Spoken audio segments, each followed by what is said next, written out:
Ukrainian President Volodymyr Zelensky says Russia should not be rewarded for their war with Ukraine, while stating Russian strikes humiliate diplomatic efforts to end the conflict. He further claimed that Russia carried out strikes on Ukraine intentionally ahead of Washington talks.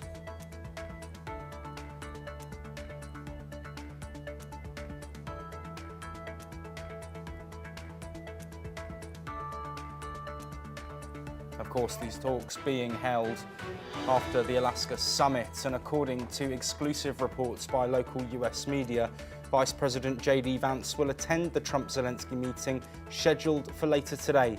This comes as Zelensky and other EU leaders arrive in the US after that summit in Alaska. Egypt and Qatar will push to apply maximum pressure for a Gaza ceasefire deal, as Hamas say they are reviewing a fresh proposal on halting the war in the enclave. This comes as pressure on Israel is mounting after mass protests on securing a hostage deal.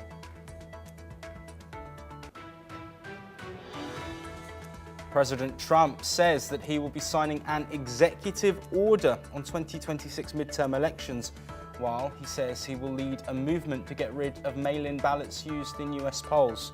Trump also says he will get rid of voting machines.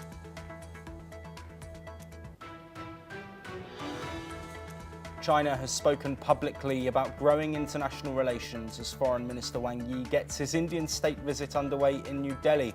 A Chinese spokesperson also says the nation is glad to see Russia-US relations improving.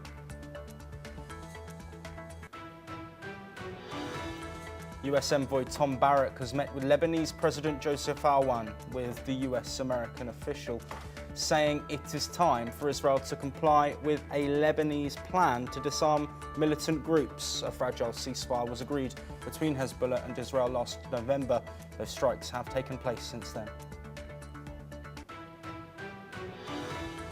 Deadly wildfires ravaging Spain have burnt the equivalent of nearly 500,000 football fields this year, setting a new record according to data from the European Forest Fire Information System.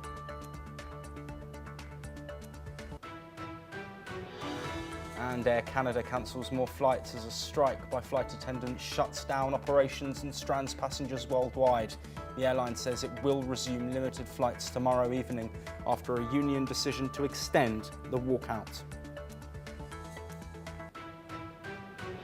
Right, we start this hour with the Russia-Ukraine conflict, as Ukrainian President Volodymyr Zelensky warned that Russia should not be rewarded for its war just hours before crucial peace talks with US President Donald Trump and European leaders in Washington.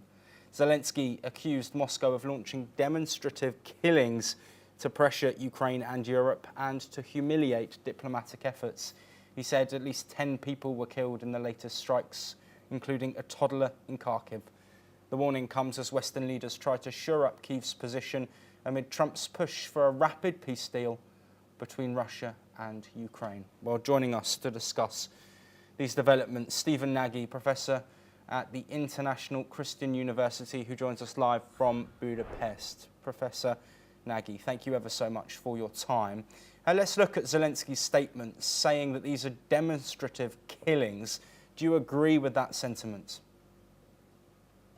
Thanks very much, Josh. It's good to be here. It's unfortunate that we have to experience this kind of power politics from Vladimir Putin and the Russian state just before Volodymyr Zelensky comes to the White House to have a discussion with President Trump about the future of peace and the future of the war between Russia and Ukraine. But this is not unusual.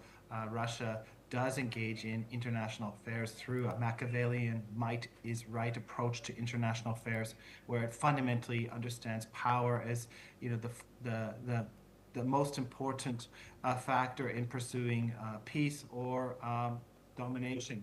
And in this sense, I think President Zelensky's comment is really trying to convey to President Trump and Americans in general that President Putin is not about conciliation, reconciliation, compromise, but is pursuing peace from a maximalist position of pursuing all of Russia's demands, no matter what the cost is for Ukrainians.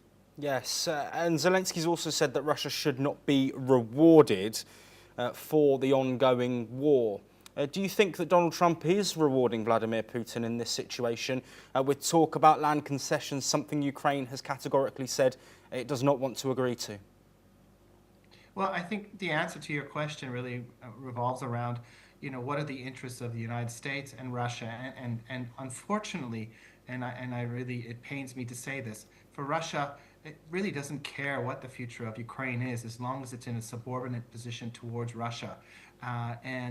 Russia's primary concern is that with the United States and defining their security relationship going forward and ensuring that Ukraine is never part of the EU and never part of NATO and in a permanently weak position. Russia wants Ukraine to be a buffer state from Western power, from the United States and the power of the EU. For the United States, of course, they would like to build a relationship with Russia to somehow counter China. I think this is pie in the sky, kind of optimistic. And Ukraine is stuck in the middle because Ukraine is fighting for its sovereignty, for its existence, for its identity. And if it loses, it will be in a very challenged state moving forward under Russian domination. Yes, Stephen, if you stay with us, we're now going to move to a related development this coming as US Secretary of State Marco Rubio has dismissed claims that European leaders are joining Ukrainian President Volodymyr Zelensky's White House talks to protect him from being bullied by US President Donald Trump. Zelensky will first hold a one-on-one meeting with Trump before being joined by the leaders of Britain, France, Germany, Italy, Finland, NATO Chief Mark Rutte and European Commission President Ursula von der Leyen. The talks follow Trump's meeting with Vladimir Putin in Alaska, which ended without a ceasefire. Let's now listen to what the US Secretary of State has said. But that's not true. They're not coming here tomorrow to keep Zelensky from being bullied. They're coming here tomorrow because we've been working with the Europeans. We talked to them last week. There were meetings in the UK over the previous weekend. And they said President Trump was going to demand a ceasefire. As early as Thursday. No. But you said that they're coming here tomorrow to keep Zelensky from being bullied. They're not coming here tomorrow. Oh, this is such a stupid media narrative that they're coming here tomorrow because Trump is going to bully Zelensky into a bad deal. We've been working with these people for weeks on this stuff. They're coming here tomorrow because they chose to come here tomorrow. We invited them to come. We invited them to come. The president invited them to come. Well, Stephen Nagy, thank you for staying with us. A clear rhetoric there from Marco Rubio. This, of course, in the wake of that meeting between Zelensky, Donald Trump and US Vice President J.D. Vance, amongst others, in the White House, which, of course, ended in controversy, an explosive meeting. Do you think that is the reason that these questions are being posed towards the US, or is it their potential stance on the conflict after that meeting with Vladimir Putin? Well, I think the media would like to portray this. The reality is that there was no deal to be had without the Europeans at the table and the Ukrainians at the table. Whatever the Russians and the United States decide under Vladimir Putin and President Trump, it's not going to get across the finish line unless the Europeans and the Ukrainians agree. And in that sense, I think Secretary of State Marco Rubio is basically saying the same thing: is that this was planned. It couldn't have happened. There couldn't be any peace negotiations or a movement towards peace unless all the stakeholders are there. And what we've seen over the past several months is that the Trump administration, however you feel about its diplomacy, has boosted and pushed the Europeans to spend up to 5% of GDP on NATO. He's pushed them to cooperate more, to rearm, to take the Ukrainian conflict with Russia seriously, and that this very difficult and long diplomatic dance to bring the Europeans and the Ukrainians and the United States together to push peace on Russia is absolutely necessary. Yes, and Stephen, very quickly before we move on, of course, a shift from Trump looking towards permanently ending the war rather than a shorter-term ceasefire of maybe 30 days, which was previously suggested. Do you think this could be changed and be flipped around, given how difficult it may be to get compromise from both sides on points that both countries are then happy with? I think it's very, very unlikely. Vladimir Putin's Russia and all his elites see only one way forward, and that is dominating the Ukraine and destroying Ukrainian identity and making Ukraine into a buffer state between the EU and Russia.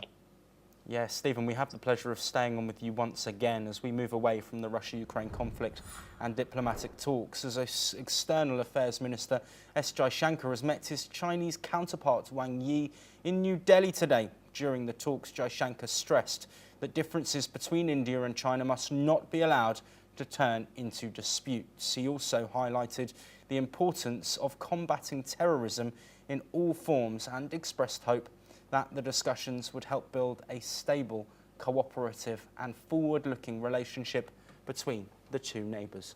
Wang Yi is in India for a 2-day visit to attend the 24th round of Special Representatives talks on the border issue, where he is scheduled to meet National Security Advisor Ajit Doval. Let's listen now to what India's Foreign Minister Jaishankar has had to say. The fight against terrorism in all its forms and manifestations is another major priority. I look forward to our exchange of views. Overall, it is our expectation that our discussions would contribute to building a stable, cooperative, and forward-looking relationship between India and China, one that serves both our interests and addresses our concerns. You are visiting India, Excellency, shortly before the SCO summit that China is hosting in Tianjin. We have worked closely with the Chinese side during its presidency. We wish you a successful summit with strong outcomes and decisions.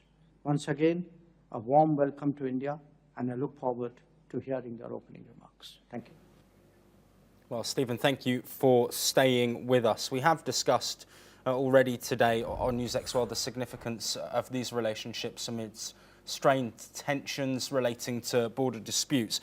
But I want to focus in now on the comments relating to terrorism. Of course, the devastating Pelgam terrorist attack that saw the deaths of 26 innocent civilians. This, of course, is still in the forefront of so many people's minds living in India. Operation Sindoor and its effectiveness. How significant is that comment being raised with Jaishankar's Chinese counterparts in the midst of so much geopolitical instability and also regional instability? This is a very complicated diplomatic dance that we're watching right now. You know, the Trump administration put 50% tariffs on India. India and Indians are livid, and they've shifted their position on the United States, thinking of the United States as just this transactional actor that really is going to exploit not only adversaries, but its allies.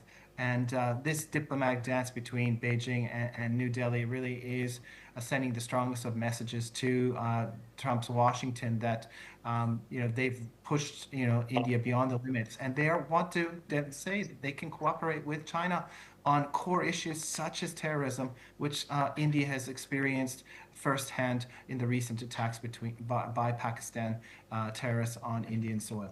Absolutely. And of course, that relationship between China and Pakistan, interesting in the midst of these talks. I want to build further on what you described as a political dance. Of course, India so far singled out with retaliatory secondary tariffs, which have doubled the 25% levies that were placed on the country by the US, now standing at 50%. Trump initially warned that other countries would follow. That hasn't happened. Do you think this could alienate the US with India? And how much could this strengthen China in the long term? Well, I think China and India have fundamentally diverging positions on many different issues, including the Indian Ocean, on Pakistan, on terrorism, on who's going to lead the global South, on BRICS, the role of India. Where is India in the United Nations Security Council if Beijing was such a great friend of New Delhi? These are really problematic, and their divergent positions demonstrate how close they can come. But that being said, I think wedge politics is being used very cleverly by Beijing to try and create a bigger divergence between New Delhi and the United States. And this is in Beijing's long-term interests, and I think it's not in New Delhi's long-term interests. As Ashley Telles wrote in his recent Foreign Affairs magazine, article, for India, the only way to deal with the real challenges of China in its backyard in the years to come will to have a strong partnership with the U.S. Mr. Trump has made that difficult, but I think with careful diplomacy that we can realign new Indian and U.S. interests so that they're on the same page of the book. It'll take some diplomacy. It will take more respect for India's positions on many issues, but on the Indian side as well, I think that there probably will need to be a shift on some important issues that are important for the United States as well. Stephen Nagy, thank you ever so much for providing such great insights across a broad spectrum of topics. We really appreciate your time. Let's now move to the Middle East. And US Envoy Tom Barrack is visiting Beirut and has called on Israel to comply with ceasefire commitments as Lebanon begins an unprecedented process to disarm Hezbollah. Barrack praised the Lebanese government for taking the first step, saying now it was Israel's turn to withdraw fully and respect the November truce. We'll now listen in to what Tom Barrack, the US envoy, has said. The next step is we need participation on the part of Israel, and we need an economic plan for prosperity, restoration, and renovation. In a few weeks, you're going to see progress on all sides. And what does progress mean? Progress means a better life for everybody. It means a better life for the people, a better life for our neighbors, and at least the beginning of a roadway to a different kind of dialogue with all of our neighbors. The dealing with Hezbollah, as we've always said, is a Lebanese process. While Lebanon's cabinet has tasked its army with disarming Hezbollah by year's end, a historic move as the group is the only faction to retain its weapons since the civil war. But Hezbollah's leaders have vowed to resist, warning that they will not disarm while occupation continues. Well, an extremely complex situation, and these comments, of course, from the US coming amidst that instability. Joining us to discuss that is Rohan Gunaratne, an international affairs expert, joining us live from Singapore. Professor Gunaratne, as always, a pleasure to have you on the programme. How significant are these comments by US envoy Tom Barrack, especially urging Israel to comply? Of course, US relations with Israel have been strong throughout ongoing conflicts that have been questioned across the globe. Is this the first time we're seeing the US potentially question Israel's planned operations relating to any of the nations and proxy groups around Israel? You are correct, Joshua. I like to mention two things. One is US is the only country that can sufficiently put pressure on Lebanon to get the Lebanese Hezbollah to disarm. It is because the US is investing significant resources in the Lebanese military and Lebanon as a country. So Tom Barrack's visit should be hailed. It is something which is very commendable, and we all should be happy because the Lebanese Hezbollah has inflicted so much of death and destruction globally as a terrorist organization. It's an international terrorist organization, and even the current Hezbollah leader, that is Naim Qassam, he has said that if Hezbollah is going to be disarmed, there will be a civil war in Lebanon. So what is important is the United States to remain engaged in this process. Otherwise, Lebanese Hezbollah will manipulate and keep its capabilities, maintain his capabilities, and will pose a future threat to not only Israel, but global stability, because it's a global group. Certainly, this is the first time that the US envoy said that Israel should withdraw from southern Lebanon. But in my personal view, Israel will not withdraw from southern Lebanon unless they are 100% sure that the Lebanese Hezbollah is going to disarm. Only when they have that assurance, the Israelis will withdraw from southern Lebanon, because the security of Israel today is determined very much by what is happening in the immediate neighborhood. So if there is a Lebanese Hezbollah build-up anywhere in Lebanon, whether it's in Beirut or in the south, the Israelis will attack. This is the Israeli doctrine after the October 7th attacks. Yes, and let's build on this multifaceted, moving situation that could, as you say, potentially end in a civil war. How logistically possible is it for the Lebanese government to disarm Hezbollah without a wider conflict that then could involve Israeli intervention? The United States is arming, training, and assisting the Lebanese military to become a robust force. And if the US can provide that steadfast support over a period of time, certainly the Lebanese military can be the only army in Lebanon. Right now, there is Lebanese Hezbollah that has been severely weakened by IDF and by the Mossad in their operations.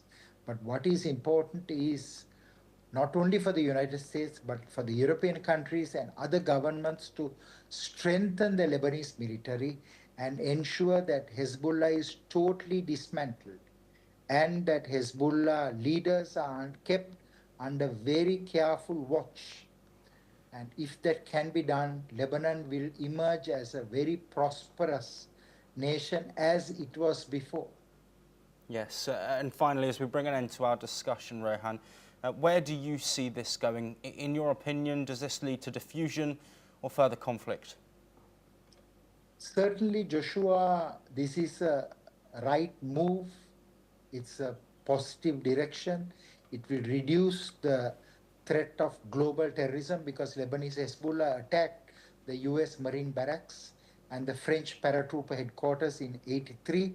It is one of the first terrorist groups to use suicide attacks, and it's a very lethal group. So dismantling one of the oldest and one of the most dangerous terrorist groups is good for the world, but it has to be done intelligently so that it will not disrupt the stability of Lebanon. And of course, Israel must cooperate. Israel must work very closely with the United States, as it is doing now, to ensure that Lebanese Hezbollah ceases to exist as an organization in Lebanon. Rohan Gunaratne, as always, such a pleasure to have you on the programme. Thank you ever so much for your time. We'll move away from the Middle East and head to North America, where US President Donald Trump has announced plans to sign an executive order aimed at reshaping the 2026 midterm elections. In a statement on his Truth Social platform, Trump declared he would lead a movement to eliminate mail-in ballots and voting machines, calling them inaccurate, expensive, and a source of massive voter fraud. He instead pushed for the use of paper ballots with watermarks, claiming they would deliver immediate and unquestionable results. Trump also asserted that US states must follow the federal government's lead in counting votes, describing them as agents of Washington. He argued Democrats rely on mail-in voting to win elections, vowing the Republican Party that it would like to fight like hell to restore what he called honesty and integrity to the system.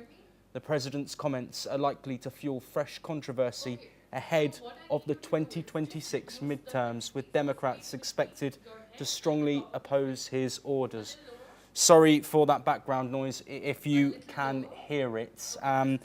We are shortly going to be joined by Cliff Smith, who is a national security and government affairs professional who joins us live from Washington, D.C. Cliff, thank you very much. Sorry for that audio in the background. I hope you heard what I was saying there. But this is Donald Trump, who is saying basically he wants to change the way that elections happen for the midterms, which are coming in 2026. Of course, this rhetoric of voter fraud is something that has been a poignant topic of the Trump administration since he lost the election to Joe Biden. Is this further emphasis of those claims? And do you think this is only coming because of that situation that happened in 2020?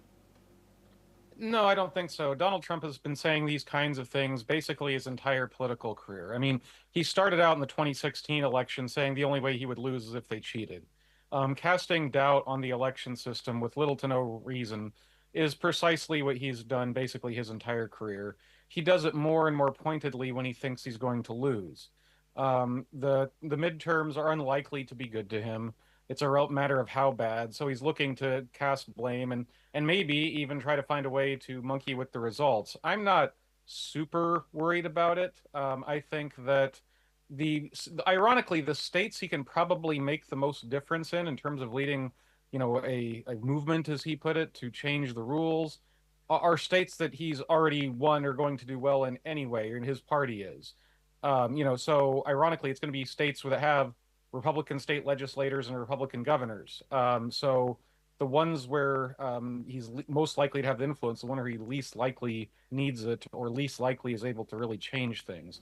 That said, I mean, anybody that was in, Washington, D.C., or even just paid attention on January 6th should be concerned about this rhetoric and should be concerned about, floating these phantom concerns without, without good reason, which he's never, ever provided. So that's the way I would see it. And Cliff, what would be the implications if the current voting system is changed and switched to paper ballots with watermarks, as Trump has suggested? Could this see a shift in the amount of voters, whether that's up or down? It's possible, sure. I mean, generally these kinds of changes are made to make voting easier, faster, things like that. So it's possible. But again, voting is administered by the states, and the states that are most likely to comply with Donald Trump's wishes are ones that's already on his side. The irony is it could seek to lower voting turnout in states where he's either, likely to win anyway, and so it's a kind of an odd thing. I don't see it making a fundamental difference, but it's always a little bit hard to know exactly what Trump is up to. He changes his mind a lot. His rhetoric is not always clear, so I guess we'll see. Yes, absolutely. And Cliff, finally, how do you think this will be perceived by the US public? Is this going to be a positive move seen by Trump supporters and maybe negative by those who don't support him, or is this generally looked at as something that needed overhauling anyway? I don't think it registers with the great broad public at all, frankly. I think it registers with hardcore partisans in favor of Trump and also activates Democratic constituencies against him. I do not think there is even, 10% of the country, certainly not half of the country, that actually thinks very much about these issues. It's basically a signal to his base and a way to sort of, maybe rile up the other side, get them going in the wrong direction, distract from other areas where things are going less well, be it inflation, be it Russia, Ukraine, things of that nature. Yes, absolutely. Cliff Smith, thank you ever so much for taking the time to speak with us. Of course, we wait to see how this develops. But let's move now to Europe. And in France, at least one person has been killed and 9 others injured after a gas cylinder explosion triggered a fire in a residential building in the southern suburbs of Lyon. The blast occurred at around 3:30 a.m. in the Minguets district of Venesso, inside a 7-story building. Images shared on social media showed the structure engulfed in flames as firefighters battled the blaze through the night. The injured have been taken to hospital while officials continue to assess the damage and investigate the cause.